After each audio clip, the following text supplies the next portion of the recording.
ओम शांति। 23 तारीख की बाबा की मुरली। रिवाइज कोर्स की तारीख 13/10/92। नंबर 1 बनना है तो ज्ञान और योग को स्वरूप में लाओ।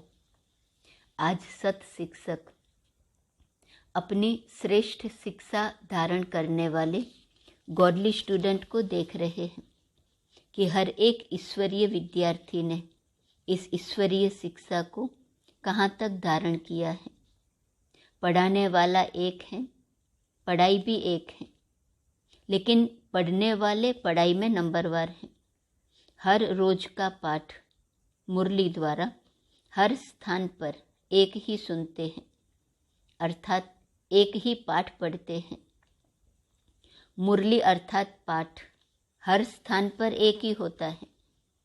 डेट का फर्क हो सकता है, लेकिन मुरली वही होती है। फिर भी नंबरवार क्यों?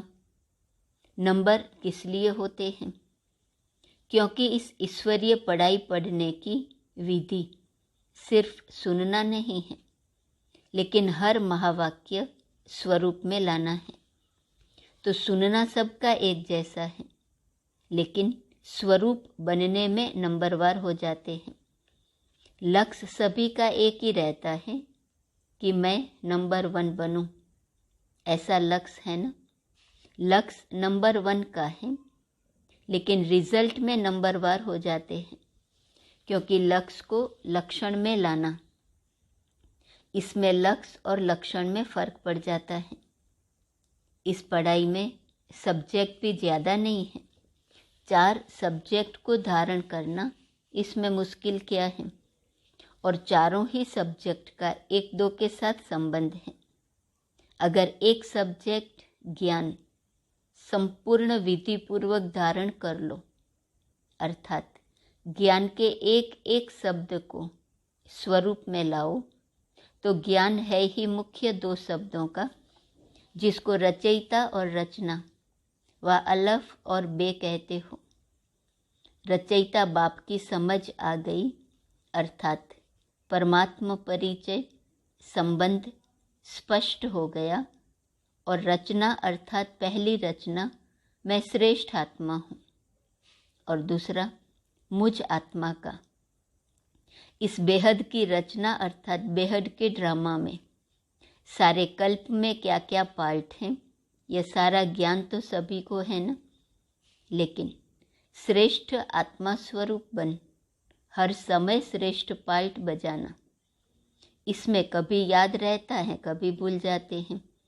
अगर इन 2 शब्दों का ज्ञान है, योग भी इन 2 शब्दों के आधार पर है। ज्ञान से योग का स्वतः ही संबंध है। जो ज्ञानी तो आत्मा है, वह योगी तो आत्मा स्वतः ही है। योगी तो आत्मा अवश्य ही है। तो ज्ञान और योग का संबंध हुआ ना।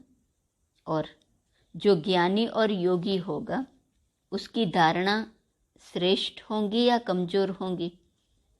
श्रेष्ठ स्वतः होंगी ना, सहज होंगी ना, कि धारणा में मुश्किल होंगी? जो ज्ञानी तो आत्मा, योगी तो आत्मा है, वह धारणा में कमज़ोर हो सकता है?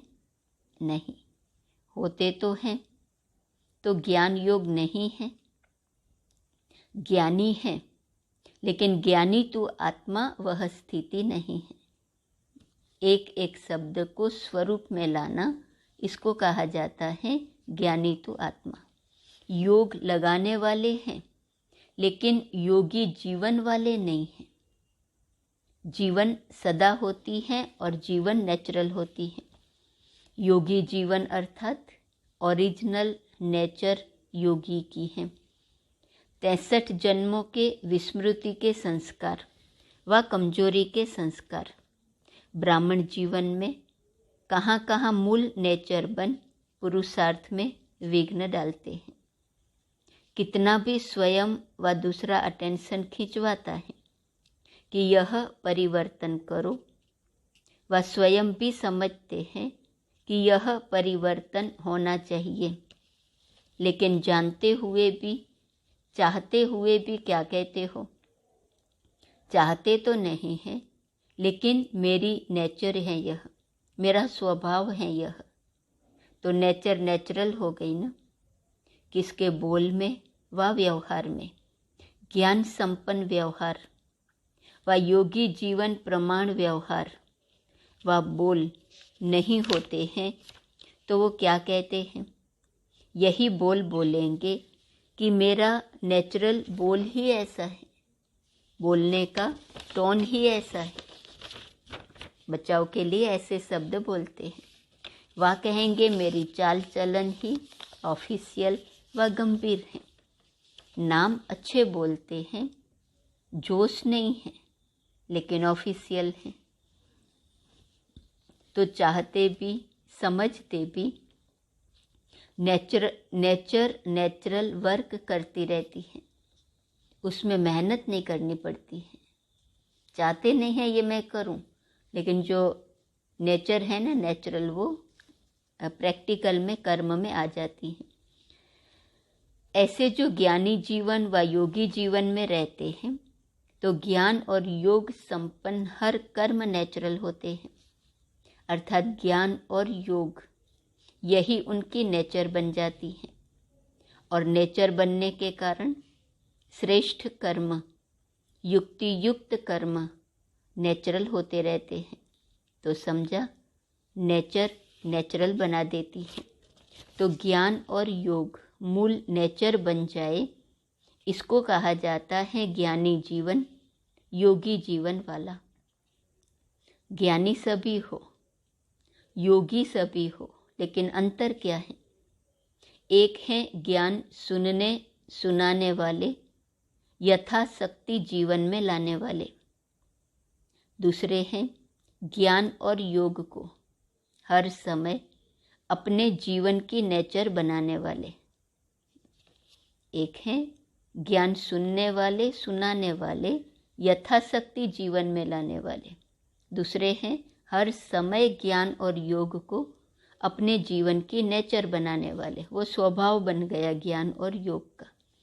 विद्यार्थी सभी हो, लेकिन यह अंतर होने के कारण नंबरवार बन जाते हैं। जिसकी नेचर ही ज्ञानी योगी की होगी, उसकी धारणा भी नेचुरल होंगी। नेचुरल स्वभाव संस्कार ही धारणा स्वरूप होंगे। बार बार पुरुषार्थ नहीं करना पड़ेगा कि इस गुण को धारण करूं, उस गुण को धारण करूं, लेकिन पहले फाउंडेशन के समय ही ज्ञान, योग और धारणा को अपनी जीवन बना दी। इसलिए ये तीनों सब्जेक्ट ऐसी आत्मा की स्वतः और स्वाभाविक अनुभूतियां बन जाती हैं। इसलिए ऐसी आत्माओं को सहज योगी, सहज ज्ञानी, सहज धारणा मूर्त कहा जाता है। तीनों सब्जेक्ट का कनेक्शन है। जिसके पास इतनी अनुभूतियों का खजाना संपन्न होगा, ऐसी संपन्न मूर्तियां स्वतः ही मास्टर दाता बन जाती हैं। दाता अर्थात सेवाधारी। दाता देने के बिना रह नहीं सकता। दातापन के संस्कार से स्वतः ही सेवा का सब्जेक्ट प्रैक्टिकल में सहज हो जाता है। तो चारों का ही संबंध हुआ ना। कोई कहे कि मेरे में ज्ञान तो अच्छा है, लेकिन धारणा में कमी है, तो उसको ज्ञानी कहा जाएगा। ज्ञान तो दूसरों को भी देते हो ना, है तब तो देते हो। एक है समझना, दूसरा है स्वरूप में लाना। समझने में सभी होशियार हैं, समझाने में भी सभी होशियार हैं, लेकिन नंबर 1 बनना है तो ज्ञान और योग को स्वरूप में लाओ। फिर नंबरवार नहीं होंगे, लेकिन नंबर 1 होंगे। तो सुनाया कि आज सत शिक्षक अपने चारों ओर के ईश्वरीय विद्यार्थियों को देख रहे थे। तो क्या देखा? सभी नंबर 1 दिखाई दिए व नंबरवार दिखाई दिए। क्या रिजल्ट होंगी? वह समझते हो कि नंबर 1 तो एक ही होगा, हम तो नंबरवार में ही आएंगे। फर्स्ट डिवीज़न में तो आ सकते हो ना, उसमें एक नहीं होता है। तो चेक करो। अगर बार बार किसी भी बात में स्थिति नीचे ऊपर होती है, अर्थात बार बार पुरुषार्थ में मेहनत करनी पड़ती है, इससे सिद्ध है कि ज्ञान की मूल सब्जेक्ट के दो शब्द रचता और रचना की पढ़ाई को स्वरूप में नहीं लाया है। जीवन में मूल संस्कार के रूप में व मूल नेचर के रूप में व सहज स्वभाव के रूप में नहीं लाया है। रचता और रचना यह दो शब्दों की पढ़ाई है। उसको स्वरूप में लाना, मूल संस्कार में लाना, मूल नेचर के रूप में लाना, सहज स्वभाव के रूप में लाना, यह नहीं लाया है। इसलिए पुरुषार्थ में मेहनत लगती है। ब्राह्मण जीवन का नेचुरल स्वभाव संस्कार ही योगी जीवन, ज्ञानी जीवन है। जीवन अर्थात निरंतर, सदा। 8 घंटा जीवन है फिर 4 घंटा नहीं, ऐसा नहीं होता। आज 10 घंटे के योगी बने, आज 12 घंटे के योगी बने, आज 2 घंटे के योगी बने, वो योग लगाने वाले योगी हैं, योगी जीवन वाले योगी नहीं। विशेष संगठित रूप में इसलिए बैठते हो कि सर्व के योग की शक्ति से वायुमंडल द्वारा कमजोर पुरुषार्थियों को और विश्व की सर्व आत्माओं को योग शक्ति द्वारा परिवर्तन करे। इसलिए वह भी आवश्यक है। लेकिन इसीलिए योग में नहीं बैठते हो कि अपना ही टूटा हुआ योग लगाते रहो। संगठित शक्ति यह भी सेवा के निमित्त है। लेकिन योग भट्टी इसलिए नहीं रखते हो कि मेरा कनेक्शन फिर से जुट जाए। अगर कमज़ोर हो तो इसलिए बैठते हो, और योगी तू आत्मा हो तो मास्टर सर्वशक्तिवान बन, मास्टर विश्व कल्याणकारी बन, सर्व को सहयोग देने की सेवा करते हो। तो पढ़ाई अर्थात स्वरूप बनना। अच्छा, आज दीपावली मनाने आए हैं। मनाने का अर्थ क्या है? दीपावली में क्या करते हो? दीप जलाते हो। आजकल तो लाइट जलाते हैं, और लाइट पर कौन आते हैं? परवाने। परवाने की विशेषता क्या होती है? फिदा होना। तो दीपावली मनाने का अर्थ क्या हुआ? फिदा हो गए या आज होना है? हो गए हो या होना है? तो दीपावली तो मना ली, फिर क्यों मनाते हो? परवाने बनकर समा पर अर्थात बाप पर फिदा तो हो गए, फिर दीपावली क्यों मनाते हो? जब फिदा हो गए तो दीपावली मना लिया कि बीच बीच में चक्कर लगाने जाते हो? फिदा हो गए हैं, लेकिन थोड़े पंख अभी हैं, उससे थोड़ा चक्कर लगा लेते हो। तो चक्कर लगाने वाले तो नहीं हो ना। चक्कर लगाना अर्थात किसी न किसी माया के रूप से टक्कर खाना। माया से टक्कर खाते हो या माया को हार खिलाते हो? वह कभी विजय प्राप्त करते हो, कभी टक्कर खाते हो। दीप माला या अपना ही यादगार मनाते हो। आपका यादगार है ना, कि मुख्य आत्माओं का यादगार है? आप देखने वाले हो, आप सबका यादगार है। इसीलिए आजकल बहुत अंदाज में दीपक के बजाय छोटे छोटे बल्ब जगा देते हैं।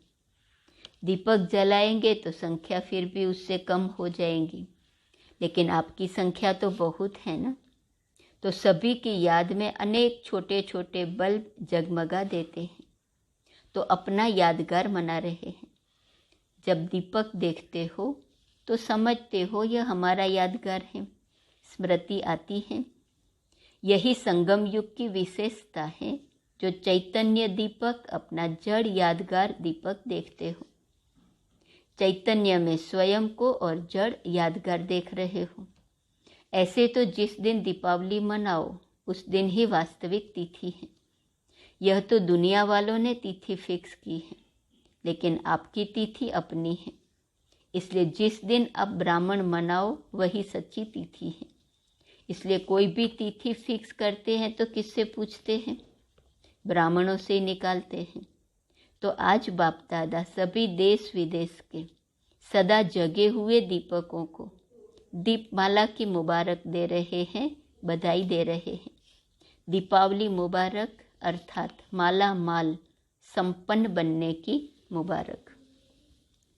ऐसे सदा जागती ज्योत, सदा स्वयं प्रकाश स्वरूप बन अनेकों का अंधकार मिटाने वाले सच्चे दीपक, सदा चारों ही सब्जेक्ट को साथ साथ जीवन में लाने वाले, सर्व सब्जेक्ट में नंबर 1 के लक्ष्य को लक्षण में लाने वाले, ऐसे ज्ञानी तु आत्माएं, योगी तु आत्माएं, दिव्य गुण स्वरूप आत्माएं, निरंतर सेवादारी, श्रेष्ठ विश्व कल्याणकारी आत्माओं को बाप दादा का याद, प्यार और नमस्ते।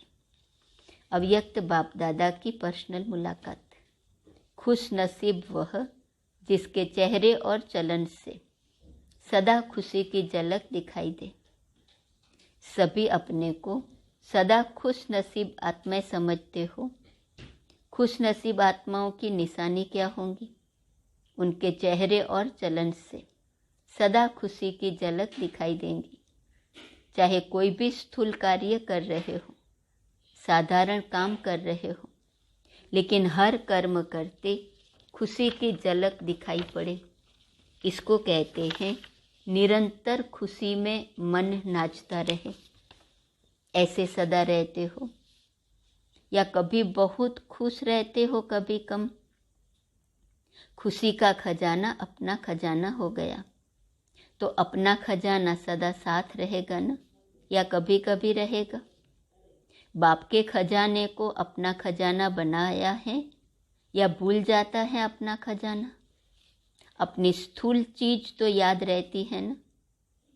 वह खजाना आँखों से दिखाई देता है, लेकिन यह खजाना आँखों से नहीं दिखाई देता, दिल से अनुभव करते हो। तो अनुभव वाली बात कभी भूलती है क्या?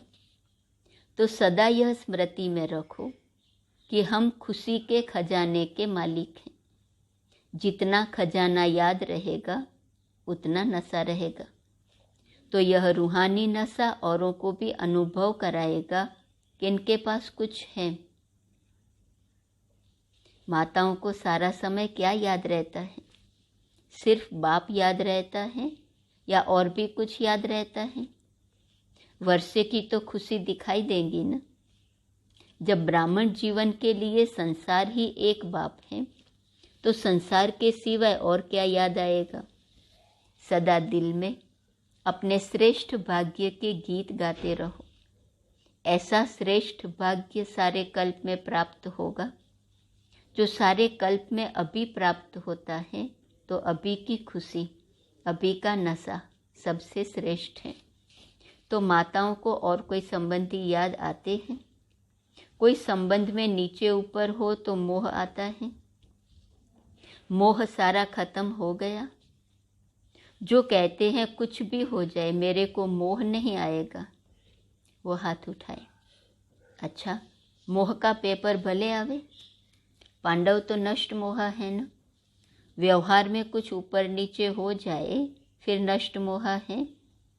अभी भी बीच बीच में माया पेपर तो लेती है ना, तो उसमें पास होते हो? या जब माया आती है तब थोड़ा ढीले हो जाते हो? तो सदा खुशी के गीत गाते रहो। समझा? कुछ भी चला जाए लेकिन खुशी नहीं जाए। चाहे किसी भी रूप में माया आए लेकिन खुशी न जाए। ऐसे खुश रहने वाले ही सदा खुश नसीब हैं। अच्छा, अभी आंध्रा और कर्नाटक वालों को कौन सी कमाल करनी है? ऐसी कोई भी आत्मा वंचित नहीं रह जाए। हर एक को संदेश देना है। जहाँ भी रहते हो सर्व आत्माओं को संदेश मिलना चाहिए। जितना संदेश देंगे उतनी खुशी बढ़ती जाएगी। अच्छा, मीठे मीठे सिकिलदे बच्चों प्रति माता पिता बाप दादा का याद, प्यार और गुड मॉर्निंग। रूहानी बाप की रूहानी बच्चों को नमस्ते। रूहानी बच्चों की रूहानी बाप को नमस्ते नमस्ते नमस्ते। आज का वरदान है, उमंग उत्साह के आधार पर सदा उड़ती कला का अनुभव करने वाले हिम्मतवान भव। उड़ती कला का अनुभव करने के लिए हिम्मत और उमंग उत्साह के पंख चाहिए। किसी भी कार्य में सफलता प्राप्त करने के लिए उमंग उत्साह बहुत जरूरी है।